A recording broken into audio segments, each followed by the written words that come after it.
In the deep woods of Evergreen Hollow, there stood an old, dilapidated cabin that had long been abandoned.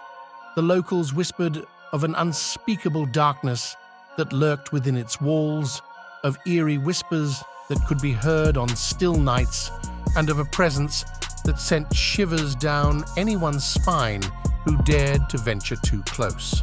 A group of friends, Sarah, Matt, and Alex, decided to spend the weekend camping in the woods, and their curiosity led them to the infamous cabin.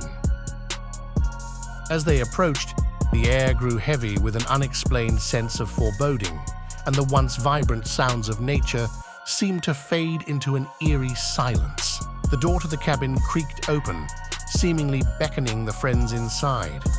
Reluctantly, they stepped over the threshold, the stale air of neglect assaulting their senses. The interior was shrouded in darkness, and the flickering candle they had brought barely illuminated the suffocating emptiness. As night fell, the group settled in for the evening, trying to push aside the creeping unease that settled in their bones. But no amount of laughter or distraction could dispel the feeling that they were not alone. Shadows danced across the walls, and the wind carried strange, mournful whispers that seemed to emanate from the very woodwork. Suddenly, a blood-curdling scream pierced the silence, sending chills down their spines. Alex had vanished without a trace. Frantic, they searched every nook and cranny of the cabin, but there was no sign of their friend. The sense of dread intensified, and they wondered if they should leave the cabin and seek help. But an inexplicable force seemed to hold them in its icy grip. As the night wore on, each passing hour seemed to stretch into eternity, and the cabin took on a life of its own.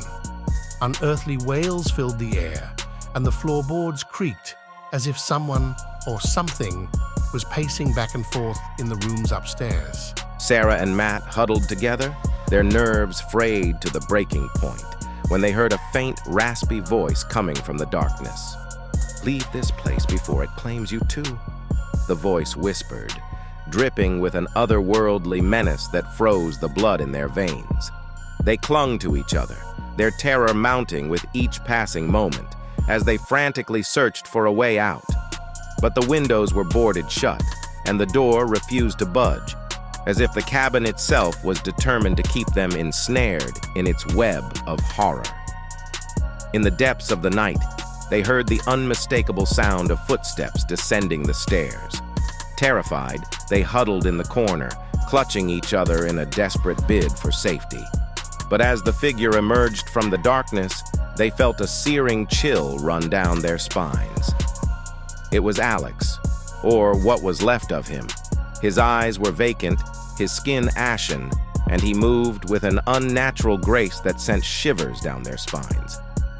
He spoke in a hollow, distant voice, warning them to flee while they still could, before this place consumed them too. But it was too late. The cabin had already sunk its tendrils into their souls, and it hungered for more. With a gut-wrenching howl, Alex lunged towards them, his twisted form contorting with a grotesque, inhuman hunger.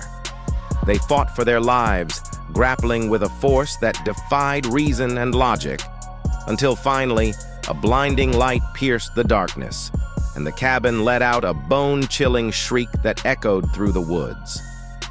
When the sun rose over Evergreen Hollow, the cabin had vanished, without a trace, leaving behind only the haunting memory of its malevolent presence. The friends emerged from the woods, disheveled and pale, their harrowing ordeal etched into their very beings. From that day on, they never spoke of what happened in the woods, for fear that the darkness that thrived in the heart of Evergreen Hollow might once again lay claim to their sanity. But in their quietest moments, they could still hear the mournful whispers of the woods, a chilling reminder that some terrors never truly fade away.